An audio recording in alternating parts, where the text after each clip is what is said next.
los que sí se pudieron conectar y quisieran repasarla, pues la puedan tener a disposición. Entonces, como les decía, vamos a ver el contenido de la nueva versión de 1.6 del documento de la clase de datos de crediticio Banca para el Desarrollo. Entrará en vigencia con corte al 31 de enero y que se estará recibiendo a partir del 1 de febrero del 2024. Este documento ya está disponible en el sitio web de la SUGEF en el apartado de manual de información de SIGBECA. Nosotros estamos trabajando en hacer los ajustes en la herramienta para la creación de los XML para que puedan utilizarla y generar los XML. Vamos a habilitar un periodo de pruebas para que ustedes puedan hacer las pruebas correspondientes, como lo hemos hecho anteriormente, y puedan hacer los envíos oportunamente. En el punto 3, los operadores deberán hacer los ajustes necesarios en sus sistemas internos para adecuar los archivos de texto que utilizan hoy como insumo a los requerimientos indicados en la documentación que se les está remitiendo, y oportunamente que es el punto 4 que hoy nos atañe, que los convocamos a este taller para explicar los cambios mencionados en el documento adjunto a la circular. El documento es el manual que siempre hemos utilizado. Ya vamos por la versión 1.6 que se confeccionó en junio y entraría en vigencia para, como les dije, para 2024. Voy a ir al apartado de cambios, que es lo que nos interesa, que sería la versión 1.6, que sería aquí. Como les puse en el chat hace un ratito, si alguno tiene alguna consulta, tiene total libertad de interrumpir y preguntar, ya sea levantando la mano. Ahí, Juan, si alguien levanta la mano, me haces el favor y me indicas de que hay alguien con la mano levantada, porque a veces uno cuando está exponiendo no se percata de que alguien levantó la mano, o igual pueden con toda libertad abrir el micrófono e indicar que tienen alguna consulta. Si es una consulta que es importante para ustedes, pero no tiene que ver precisamente con estos cambios, no es que no la puedan hacer, sí la pueden hacer, pero dejemos ese tipo de consultas para el final. Las que sí tienen que ver con lo que vamos viendo, esas las pueden realizar en el momento que así lo deseen. Ok, vamos con el detalle de los cambios. Bueno, comentarles un poquito que estos cambios nacen de la necesidad de ajustarnos a lo que su jefe pide a sus operadores regulados. La su jefe está haciendo un cambio bastante significativo en todo lo que tiene que ver con la normativa de crédito.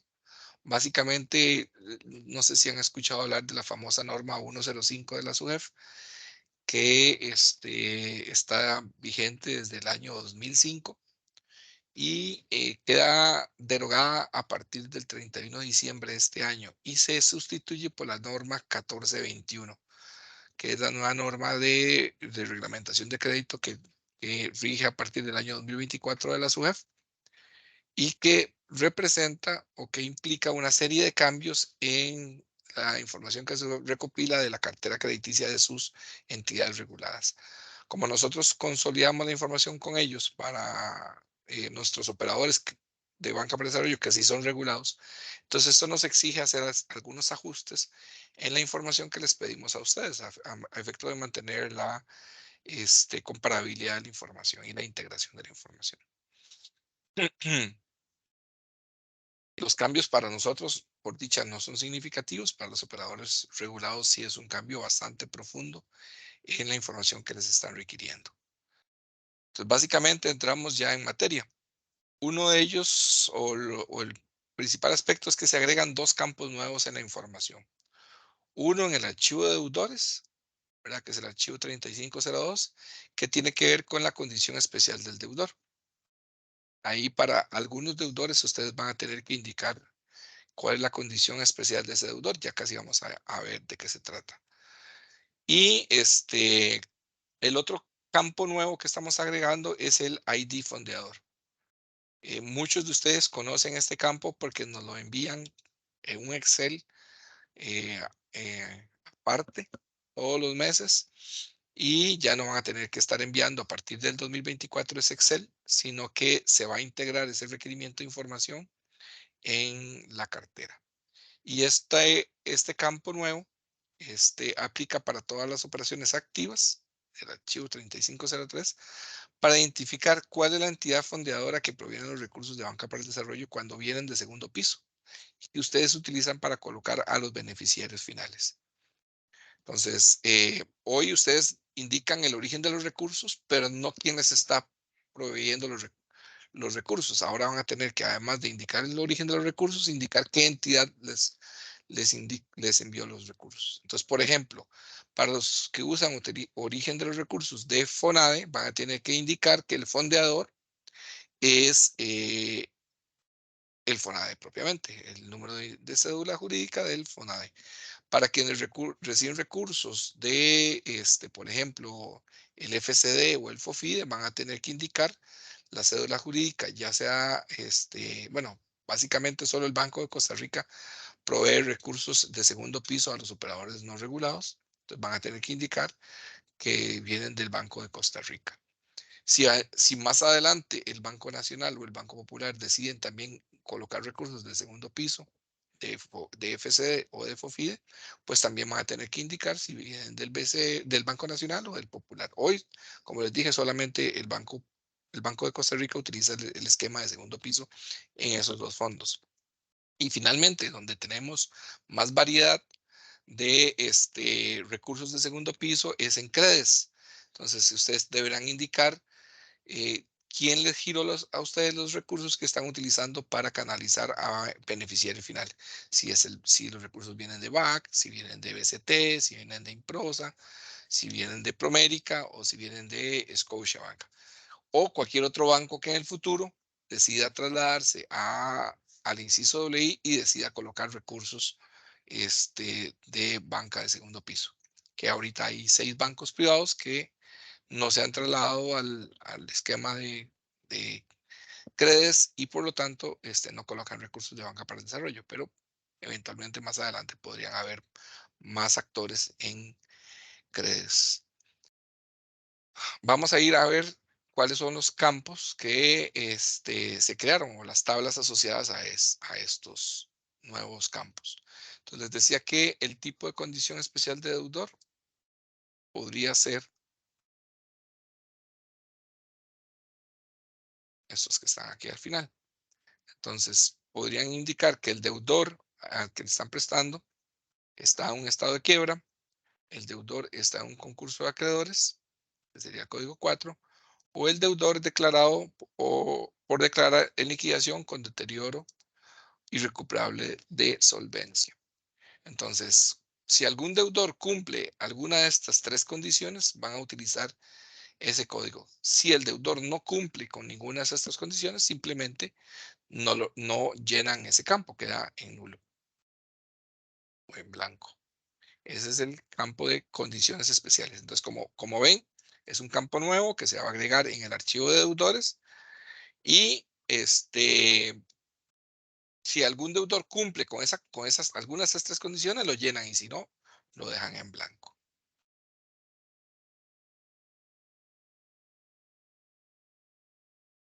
Volvemos. El otro que tiene que ver es con el ID fondeador y básicamente se refiere al número de identificación jurídica de la entidad que le provee los recursos. Por lo tanto, no hay una tabla asociada. Sin embargo, sí hay una validación para que no metan una cédula que no corresponde a ninguno de los bancos que pueda o entidades que puedan prestarles recursos a ustedes. En campos eliminados, se elimina el campo ID línea, pero ojo, cuidado, solamente del archivo de operaciones no reportadas. En el archivo de operaciones activas, en el 3503, el campo se mantiene vigente, ¿verdad? Entonces, pilas con eso, pues no se vayan a confundir. Solamente se elimina del archivo de 3506 de operaciones no reportadas. Ya no va a ser necesario indicar si pertenecía a una línea de crédito o a cuál línea pertenecía. En cuanto a las validaciones modificadas, tenemos que en el archivo 3503 de operaciones activas se modificó la validación 13 para agregar el código 8. El código 8 tiene que ver con cartas de crédito. Entonces, como aquí casi nadie, según recuerdo, nadie utiliza cartas de crédito, entonces no aplicaría para ustedes. O nadie tendría que tomar nota de esa validación.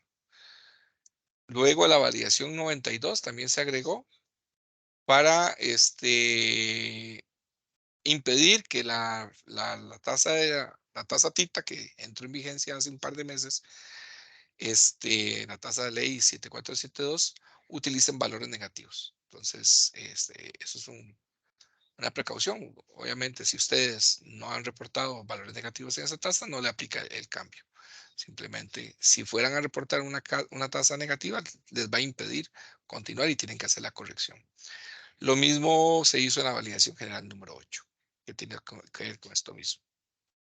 Luego, el archivo 3505, garantías de operaciones, las validaciones 2, 3, 4, 5, 6, 7, 9, 11, 13, 14, 15 y 22 se fueron modificadas para ajustarlas debido a que se eliminaron algunos códigos en las tablas de tipo mitigador y tipo de riesgo, tipo de documento legal. Eso ahorita lo vamos a ir a ver.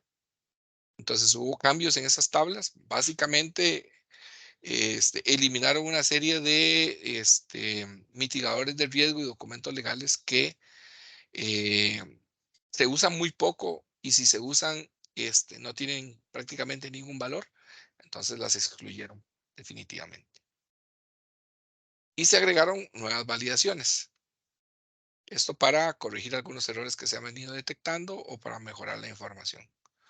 En el archivo 3502 de deudores se agregó la validación 14 para restringir operaciones de primer piso a grandes empresas. Eh, nos encontramos en algún momento que alguien dijo, otorgué un crédito banca para el desarrollo a una gran empresa. Esto no es posible eh, hacerlo porque la ley no establece la posibilidad de créditos a grandes empresas. Únicamente a medianas empresas por excepción y a micro y pequeñas empresas sí, ¿verdad? Sin ningún problema.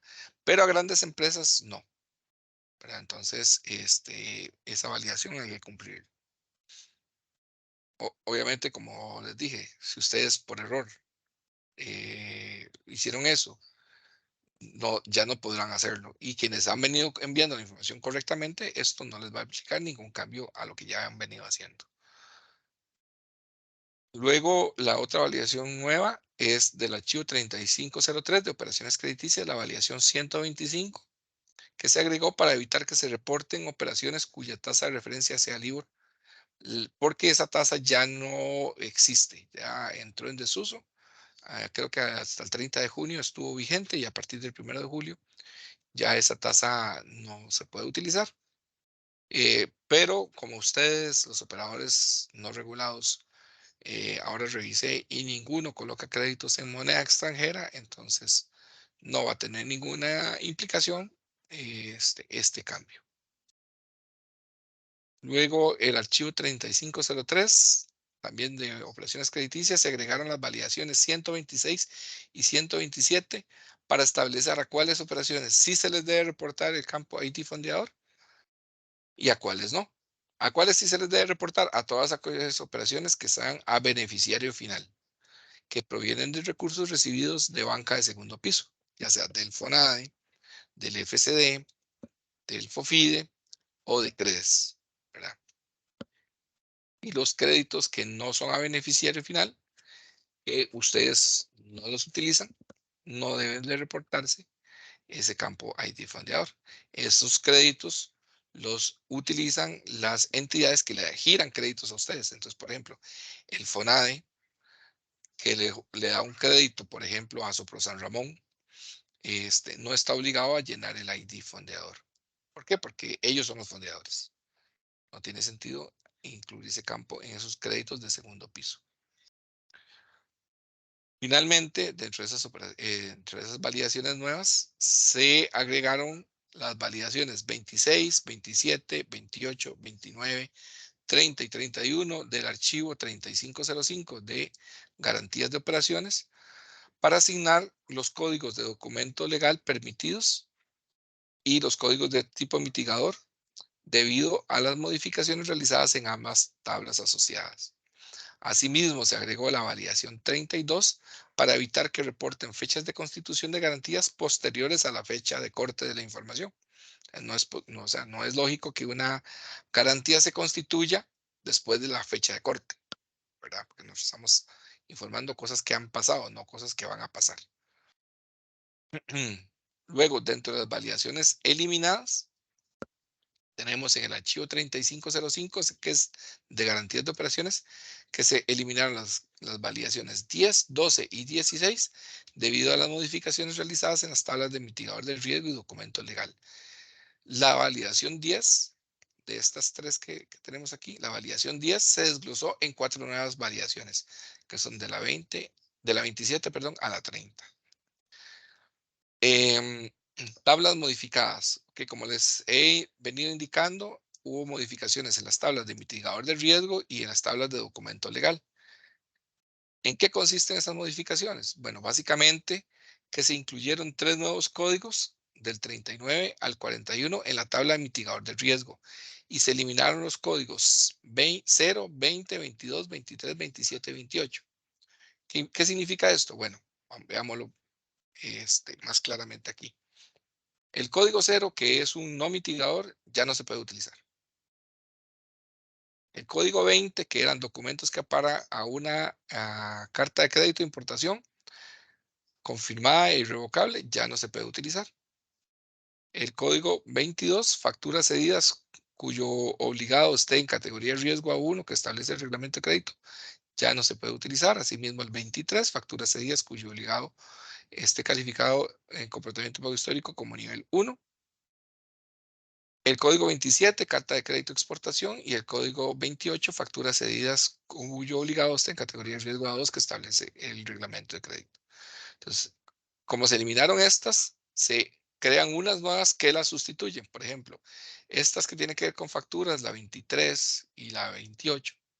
Ahora tenemos la 39, que es la factura con su respectiva sesión de crédito, perdón, con recurso a favor de la entidad. Las facturas del sector público con vencimiento no mayor a los 6 meses con su respectiva sesión con recurso a favor de la entidad.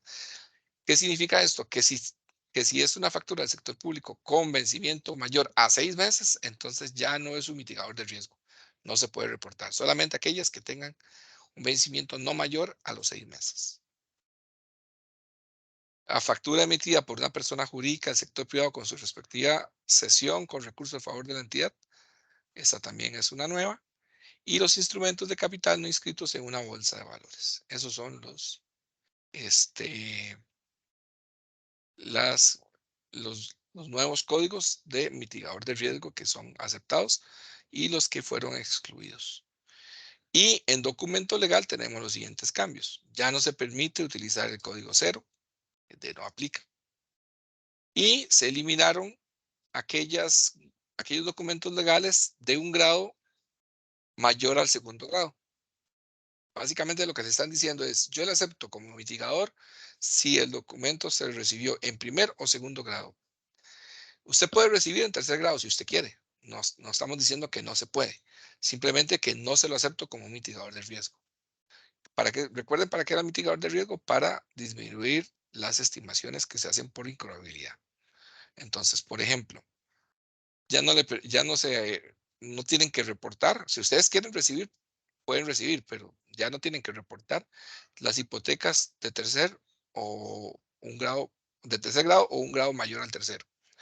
Lo mismo con las cédulas hipotecarias, lo mismo con los certificados de prenda, lo mismo con las cédulas prendarias, ¿verdad? De tercer grado o superior, lo mismo con los vales de prenda de tercer grado o superior, lo mismo con los fideicomisos de garantía que tengan un grado superior al segundo grado, o sea, que sea tercero o grado superior. Todos esos se eliminaron. Ya no se reciben como un mitigador de riesgo o sí, como un documento legal anexo a un mitigador de riesgo. Y con eso concluimos, digamos, la explicación de cuáles son los cambios que entran en vigencia a partir de enero del 2024. Y no hubo preguntas en en el transcurso de la presentación. No sé si alguien tiene alguna pregunta que realizar, con lo cual abrimos el espacio para preguntas.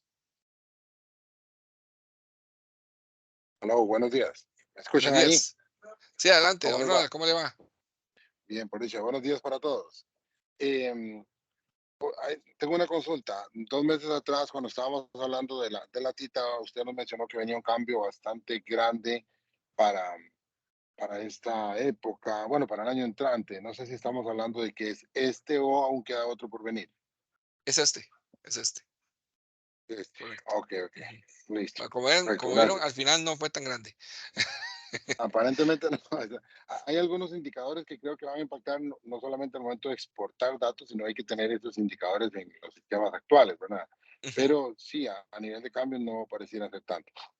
correcto, correcto. Sí, sí, aprovecho porque su jefe sí nos indicó que ellos todavía no han cerrado la posibilidad de hacer algún ajuste adicional a esos que ya están contemplados, ¿verdad? Ok, Entonces, en caso que su jefe nos comunique algo adicional, que esperemos que no, nosotros les estaríamos indicando. Pero básicamente ya, digamos, ya tienen materia prima para irse preparando en este, claro. en este último cuatrimestre, ¿verdad? Prácticamente tenemos, Sí. 5 meses, 6 con enero, ¿verdad? En realidad tenemos bastante tiempo, eh, tenemos prácticamente medio año para adecuarnos a estos cambios que no son tan significativos. Igual yo sí. esperaría que el periodo de pruebas, perdón, ya casi le doy la palabra, Ah, podamos iniciarlo a partir de septiembre, cuando tengamos ya los cambios en la herramienta, en nuestro ambiente de desarrollo, y entonces ya les avisaríamos para que quienes deseen iniciar con pruebas, nos envíen sus archivos de texto, nosotros hacemos la carga y les devolvemos el resultado de las cargas provisionales, ¿verdad? Las cargas de prueba. Adelante, don Ronald, le claro, eso me escucho. lleva así a la segunda pregunta. Eso es, contando, bueno, tendríamos en este caso agosto, septiembre, octubre, noviembre, diciembre es un mes de tamales, no lo Ujú. trabajamos, entonces, ¿verdad? Y Y enero. enero, porque enero, ¿verdad? Sí, En porque enero, el- porque, los, porque el corte, el primer corte en el cual aplica es el 31 de enero, que se recibe en los primeros días de febrero. correcto. Entonces la pregunta es, ¿la plataforma estaría habilitada, según lo que acaba de indicarnos, a partir de septiembre? Y Sí, podríamos eso enviar es lo que tenemos previsto. Y podríamos enviar cualquier periodo. Podríamos enviar el periodo de agosto, que se reporta en septiembre, o si lo hacemos en octubre, el de septiembre, que se reporta en octubre. Podríamos hacerlo de esa forma. Sí, sí y no. Se pueden utilizar los datos de esos periodos, pero las fechas hay que ajustarlas a simular que estamos en 2024. Y es porque si ustedes ven las validaciones, tienen fecha vamos a ver, aquí las validaciones, cada una tiene una fecha a partir de cuándo aplica, ¿verdad? Entonces, por ejemplo, si hacemos una carga con corta el 31 de agosto y así lo hacemos, eh, el sistema va a leer, este caso es anterior a la fecha de entrada en vigencia de esta modificación. Entonces no va a evaluar el No nuevo aplica, cambio. Exactamente. no aplicaría. Ujú. Sí, entonces Por- habría que simular, por ejemplo, exportamos septiembre y suponemos que es el mes de enero, por ejemplo. exactamente, correcto. Listo. Perfecto, muy amable. Esas serían mis dos preguntas. Gracias. Con gusto, a la orden. ¿Alguna otra consulta?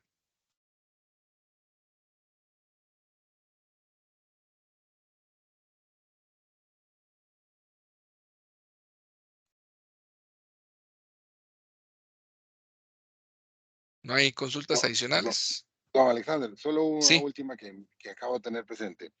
A raíz de algunas información que se está enviando también a su jefe, o a otra gente, hemos tenido algunos problemas con los caracteres especiales.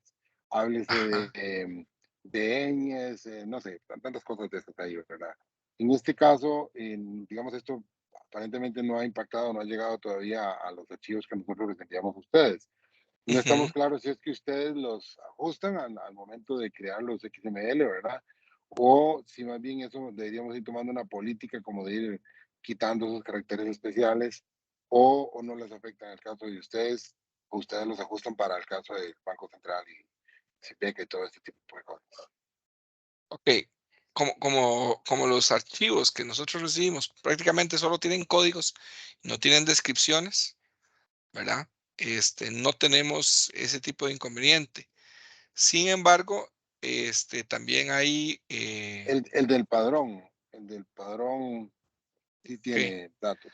sí, Ok, pero esta condición creo que responde a su pregunta. En el caso del padrón, ¿verdad? Esto aplica para todo, todo Silveca, ¿verdad? Incluyendo el padrón.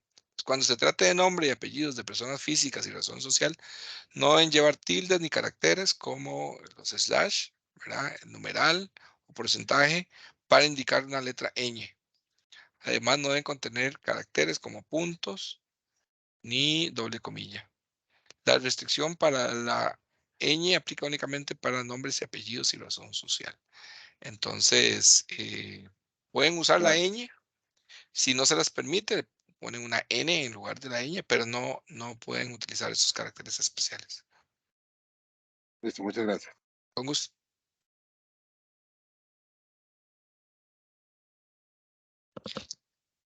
¿Alguna otra consulta? Igual hay bastante tiempo para que puedan enviarnos si cuando empiezan a trabajar con estos cambios tienen alguna consulta, nos pueden enviar las consultas en el momento que así vayan surgiendo, ¿verdad?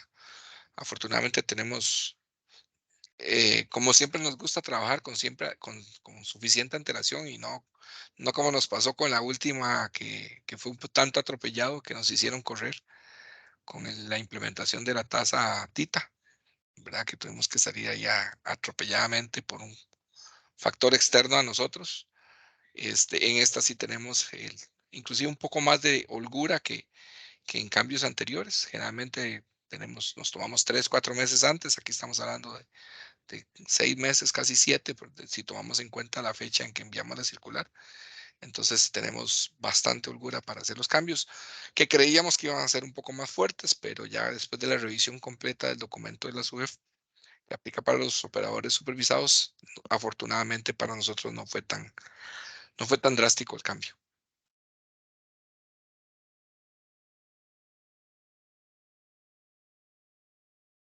Si no hay consultas adicionales, creo que podríamos dar por terminada la sesión. Y como les dije, si en algún momento tienen alguna consulta, pues nos pueden llamar o nos pueden enviar un correo. Listo, muchas gracias, don Alexander. Con Muchas gusto gracias. para servirles. Que tengan un excelente día.